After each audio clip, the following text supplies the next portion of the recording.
तुला राशि वालों, सितंबर में अचानक बदल जाएगी जिंदगी। सितंबर में ग्रह नक्षत्र के बदलाव से करियर में, व्यापार में बड़ा उलटफेर होगा। जय माता दी। मेरा नाम पंडित प्रकाश जोशी। स्वागत है मेरे YouTube फेसबुक चैनल एस्ट्रो आज में।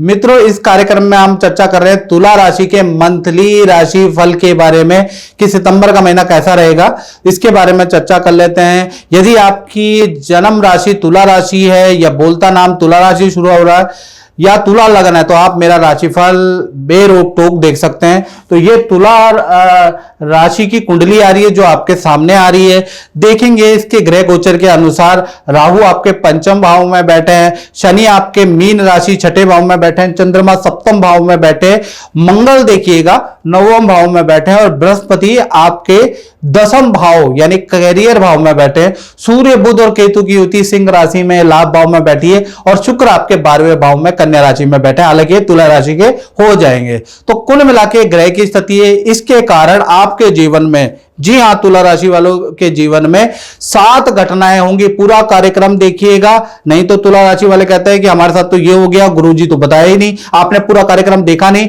अगर देखते तो मेरा दावा है कि आपकी हर प्रेडिक्शन का जवाब तुला राशि के राशिफल में। चलिए पहले घटना के बारे में चर्चा कर लेते हैं। तो पहली घटना क्या होगी? पहली घटना, शुक्र 12वें भाव में बैठे हैं तो कहीं ना कहीं सितंबर के महीने में आपके ऊपर जो लोन या कर्जा चल रहा है उसकी कुछ पार्ट पेमेंट तुला राशि वाले निपटाने वाले हैं सितंबर के महीने में। और विदेश से संबंधित या विदेशी व्यक्ति से संबंधित आपको कोई खुशखबरी मिलेगी, विदेश से कोई ऑर्डर मिल सकता है। लेकिन उसके बावजूद भी, पेमेंट निपटाने के बावजूद भी मन में थोड़ा अशांति सितंबर के महीने में रहेगी और मन थोड़ा अशांत रहेगा, मन थोड़ा दुविधा में रहेगा, ये काम करूं ना करूं, ऐसी दुविधाएं आप पे सितंबर के महीने में रहेगी। साथ ही साथ देखा जाए कुछ दिनों के लिए आप दूसरे शहर की यात्रा भी करेंगे, 4-5 दिनों के लिए घूमने भी जा सकते हैं, उसके योग भी सितंबर में बन रहे हैं। तो कुल मिलाकर सितंबर के महीने में आपकी पहली घटना यह है। दूसरी घटना के बारे में बात करें तो धन भाव के स्वामी आपके मंगल है, मंगल नवम भाव में बैठे हैं। यानी सितंबर के महीने में धन से संबंधित आप जानकारी लेना चाहते हैं तो अच्छा बुरा दोनों प्रकार का तुला राशि वालों आपको फल मिलेगा। यानी कि 1 सितंबर से 20 सितंबर के बीच में अगर देखा जाए तो आपको विदेशी कोई इनकम मिलेगी। साथ ही साथ आपको क्रय विक्रय से आपको धन का लाभ मिलता हुआ नजर आ रहा है। यानी कुछ चीजें बेचेंगे, कुछ चीजें खरीदेंगे, उसमें आपको मुनाफा होगा, उससे आपको धन का लाभ मिलेगा। साथ ही साथ जो पुराने क्लाइंट है वो भी आपको कोई डील देंगे, चाहे छोटी मोटी दे, अब उससे भी धन का लाभ मिलेगा। तो 1 तारीख से लेकर 20 सितंबर तक धन की स्थिति तुला राशि की बहुत ही अच्छी है, बहुत अच्छा काम चलेगा। लेकिन 21 तारीख से 31 सितंबर, याद रखिएगा, 21 तारीख से 31 सितंबर में आपका भूमि, कृषि, वाहन पे जबरदस्त मोटा खर्चा आने वाला है। यानी कि प्रॉपर्टी पे खर्चा आएगा, कृषि पे आपका खर्चा आएगा, वाहन पे आपका खर्चा आएगा, उसके लिए तैयार है। तो कुल मिला के 1 से 20 सितंबर तो धन के लिए अच्छा है। उसके बाद आपके खर्चे शुरू होते हैं तुला राशि वालों, तो बेफालतू के खर्चों से आपको सितंबर में बचना है तुला राशि वालों। तीसरी घटना के बारे में बात करें तो बृहस्पति की जो सप्तम दृष्टि है वो आपके परिवार भाव पे पड़ रही है। तो सितंबर में परिवार में कोई ना कोई विवाह, शादी का कोई मांगलिक काम या परिवार में कोई पूजा पाठ, घर के अंदर कोई पूजा पाठ के योग नजर आ रहे हैं, या परिवार के सदस्यों के साथ में आप किसी तीर्थ यात्रा में जाएंगे। बृहस्पति की 7वीं दृष्टि ये कमाल करेगी। साथ ही साथ देखा जाए तो आपको कहीं ना कहीं शेयर में कुछ मुनाफा होता हुआ या किसी इन्वेस्टमेंट में मुनाफा भी होगा, क्योंकि चतुर्थ भाव में जब बृहस्पति की दृष्टि होती है तुला राशि वालों तो आपको अप्रत्याशित लाभ भी होता है, याद रखिएगा। तो कुल मिलाकर पारिवारिक जीवन के लिए सितंबर का महीना अच्छा है। परिवार के सदस्यों का कोई करियर, विद्या या उनका पर्सनल रुका हुआ काम होता हुआ नजर आएगा, उससे संबंधित आपको खुशखबरी मिलेगी। तो कुल मिलाकर पारिवारिक जीवन तुला राशि का काफी अच्छा रहेगा। चौथी घटना के बारे में बात कर लेते हैं। तो इसका संबंध है विद्यार्थियों से या तुला राशि वाले उन लोगों से जिनकी छोटी बड़ी संतान है या विद्यार्थी है, वो इसको ध्यान से सुने। सूर्य, बुध और केतु की 7वीं दृष्टि आपके पंचम भाव में पड़ रही है। तो कहीं ना कहीं देखा जाए तो आपकी जो संतान है उनको कला या खेल या किसी एक्टिविटी में या प्रतियोगिता में अच्छी सफलता सितंबर में सुनाई देगी। आपकी संतान की, छोटी बड़ी संतान की परफॉर्मेंस अच्छी हो जाएगी। संतान पे आपको गर्व महसूस होगा, यानी सितंबर का महीना आपकी संतान की कोई ना कोई खुशखबरी स्कूल के माध्यम से, ट्यूशन टीचर के माध्यम से या मित्रों के माध्यम से आपको सुनती हुई नजर आएगी। और संतान का सरकारी रुका हुआ काम या सरकारी रुका हुआ काम जो संतान का है या अटका हुआ काम संतान का सितंबर में होता हुआ नजर आएगा। बस संतान को पेट की प्रॉब्लम, एलर्जी की समस्या कहीं ना कहीं सितंबर में होती हुई नजर आएगी, वो भी हल्की फुल्की ही रहेगी। कुल मिलाकर देखा जाए संतान, विद्यार्थी, छोटी बड़ी संतान के लिए सितंबर का महीना बहुत ही अच्छा रहेगा, वहां कोई दिक्कत नहीं है।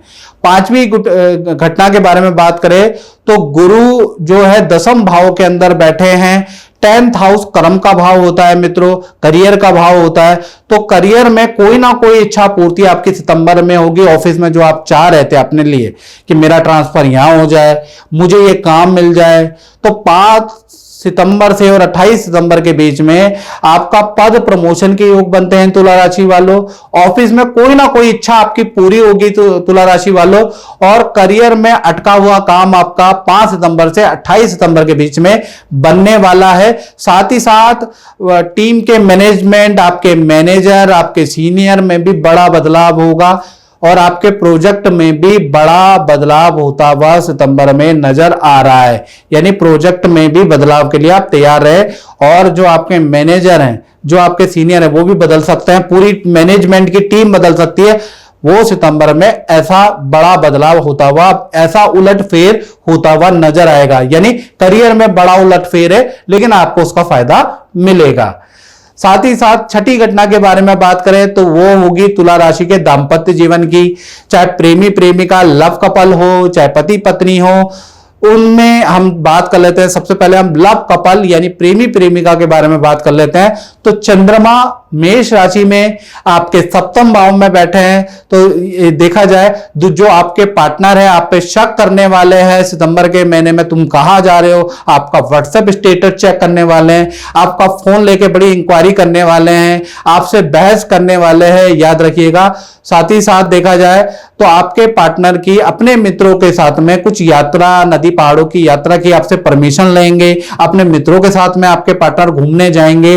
लेकिन लंबी दूरी की यात्रा में आपके पार्टनर का कोई सामान चोरी हो सकता है या हेल्थ की प्रॉब्लम हो सकती है। तो आपके पार्टनर लंबी दूरी की यात्रा में सितंबर में जाएंगे, लेकिन वहां पर कुछ ना कुछ अशुभ समाचार भी आपको फोन के माध्यम से, व्हाट्सएप के माध्यम से पार्टनर से संबंधित मिलेगा। तो कुल मिलाकर पार्टनर अपनी मनमानी करने वाले हैं सितंबर में, याद रखिएगा। इसी प्रकार से पति पत्नी के बारे में बात कर लेते हैं। यानी कि पति पत्नी के बारे में बात करें तो सितंबर का महीना पार्टनर का कोई प्रोजेक्ट चेंज हो सकता है, पार्टनर को दूसरा काम दिया जा सकता है, पार्टनर का ट्रांसफर हो सकता है, उससे संबंधित बड़ा परिवर्तन या पार्टनर को नई नौकरी का ऑफर मिल सकता है और पार्टनर भी चाह सकता है कि मैं नई नौकरी चेंज कर लूं। तो उसका योग करियर में बड़ा उलटफेर के योग आपके पार्टनर के नजर आ रहे हैं। साथ ही साथ देखा जाए तो पार्टनर के साथ में आप लोग नदी पहाड़ों की यात्रा में जा सकते हैं, हिल स्टेशन की यात्रा में पार्टनर के साथ में 2, 4, 5 दिन के लिए जा सकते हैं, उसके योग नजर आ रहे हैं। सितंबर के महीने में पति पत्नी में जो भी आपके पार्टनर, उनकी अच्छी सेल होती हुई नजर आ रही है, अच्छा धन का लाभ होता हुआ नजर आ रहा है। तो कुल मिला के पति पत्नी के लिए तो भाई सितंबर का महीना अच्छा है। हाँ, थोड़ा लव कपल के लिए सितंबर का महीना अच्छा नहीं है। साथ ही साथ 7वीं घटना के बारे में बात करें तो इसका संबंध उन लोगों से जो अपना खुद का काम, खुद की दुकान, खुद का शोरूम चलाते हैं। तो उनका सितंबर का महीना कैसा रहेगा? तो 10वें भाव में जैसा आप जानते हैं गुरु कर्क राशि में बैठे हैं। कर्क राशि गुरु की उच्च की होती है। तो 5 तारीख से और 25 सितंबर तक आपकी रुकी हुई डील बनती हुई नजर आ रही है। जो काम आपका रुक गया था, जो क्लाइंट आपसे नाराज होकर चले गए थे, वो वापसी आपके आते हुए नजर आएंगे।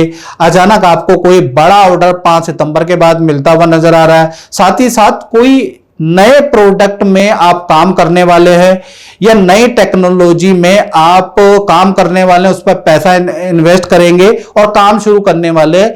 यानी कि नई टेक्नोलॉजी जैसे एआई चल रही है, उस तरह की कुछ टेक्नोलॉजी पे आप काम 5 सितंबर के बाद करने वाले। तो कुल मिला के देखा जाए तो आपका व्यापार, दुकान, शोरूम अच्छा ही चलेगा और 5 सितंबर के बाद तो बड़ी तेजी पकड़ने वाला है। तो मित्रों, इस कार्यक्रम में बस इतना ही। मुझे दीजिए इजाजत। जय माता दी। जय माता दी गीता जी। गीता जी, मैं आपसे ये पूछना चाहता हूँ कि आपका जो खुद का अनुभव है वो कैसा रहा, आप थोड़ा बताएंगे? हाँ, नमस्कार पंडित जी, मेरा नाम है गीता।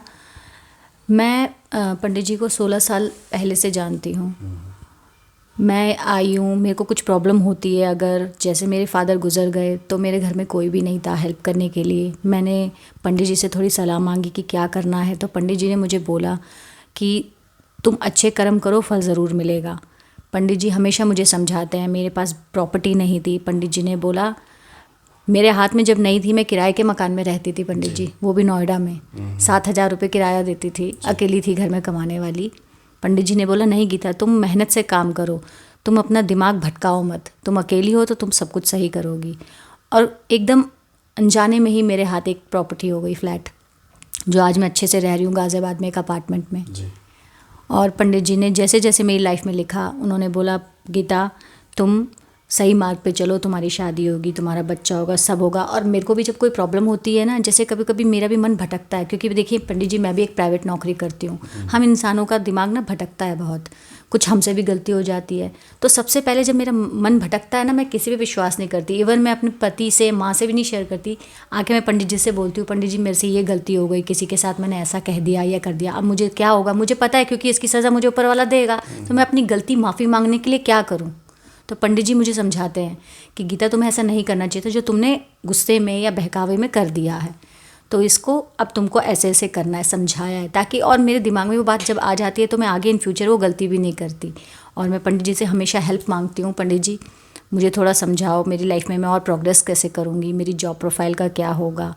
तो पंडित जी मेरे को एकदम सही सही से गाइड करते हैं, और जो मैंने देखा है, मैं अपनी मेहनत से भी और पंडित जी के गाइडेंस से काफ़ी ऊंचे पे आई हूँ। तो जो उपाय गुरुजी आपको देते हैं उनका आपके जीवन में कैसा प्रभाव, चाहे वो मंत्र हो या उपाय हो? पंडित जी उस मंत्र का तो बहुत बड़ा, आज तक मैं झूठ नहीं बोलूँगी, मैंने कुछ नहीं किया था। आज से हो गए 12 साल पहले, जब मेरे फादर ख़त्म हो गए थे, तब मैं कुछ भी नहीं मानती थी, ना भगवान ना कुछ, मैं कुछ भी नहीं करती थी। लेकिन उसके बाद मेरी मम्मी ने ही पंडित जी के पास लेके आई। पंडित जी ने समझाया कि गीता ऐसे करो, ये व्रत करो। पहले मैं कुछ भी नहीं करती थी, मैं तो खूब पिज़्ज़ा भटूरे ये सब खाती थी। लेकिन फिर जैसे मैंने व्रत रखने शुरू किए ना, मेरा दिल दिमाग सब साफ़ होने लग गया और सब कुछ अच्छा होने लग गया। आप खुद सोचिए पंडित जी, मैं किसी और के लिए नहीं, मैं अपने के लिए ही कर रही हूँ व्रत, अपनी ही जीवन के लिए कर रही हूँ, ताकि मेरे साथ अच्छा हो। मैं किसी और के लिए थोड़ी ना कर रही हूँ। तो पंडित जी ने मुझे समझाया, गीता ऐसे करो, तुम अच्छे कर्म करोगे तभी कुछ होगा। जो मेरे दिमाग भटक रहा था वो फिर भटकना बंद हो गया और मैं अपनी लाइफ में फिर अच्छा करने लग गई। और कुछ जो कि आपके जीवन में, चाहे गुरुजी ने लिखा हो कि कभी शादी के लिए या संतान के लिए? बिल्कुल बिल्कुल पंडित जी, तो उसी टाइम पे आपको प्राप्त हुआ? बिल्कुल पंडित जी, देखिए मैं बताऊंगी, वैसे मैं आपसे छोटी हूँ उम्र में, हर किसी की लाइफ में होता है। मेरा बहुत मन था कि शायद ना मेरी लव मैरिज होगी, लेकिन इन्होंने एक कागज़ पे पहले ही लिख दिया था कि तुम्हारी अरेंज होगी, और देखो अरेंज ही हुई है। और मेरा बच्चा भी एकदम अच्छे से हुआ, जबकि मेरे को नहीं पता था कि मैं जॉब करूँगी लाइफ में कंटिन्यू। पंडित जी ने सब बोला कि नहीं गीता, तुम्हारी लाइफ में जॉब है, तुम जॉब करती रहोगी, तुम्हारा बच्चा होगा, अच्छे से सकुशल होगा। और तुम, एक बात इन्होंने और मुझे बोली थी कि गीता, तुम अपनी ज़िंदगी में कभी किसी से हेल्प नहीं मांगोगी, जो बिल्कुल उन्होंने मेरे कागज़ पे बिल्कुल सही लिखा, बिल्कुल। और इनके सारे कागज़ जो उन्होंने मेरे को 16 साल से लिख के दिए हैं ना, वो सारे कागज़ मैंने संभाल के रखे हैं, क्योंकि इनका लिखा हुआ बिल्कुल सही निकला है पंडित जी। चलो, माता रानी से प्रार्थना करते हैं कि आपका जीवन बिल्कुल बिल्कुल सुखमय हो और गुरु जी की कृपा आशीर्वाद बना रहे। बिल्कुल बिल्कुल, जय माता दी।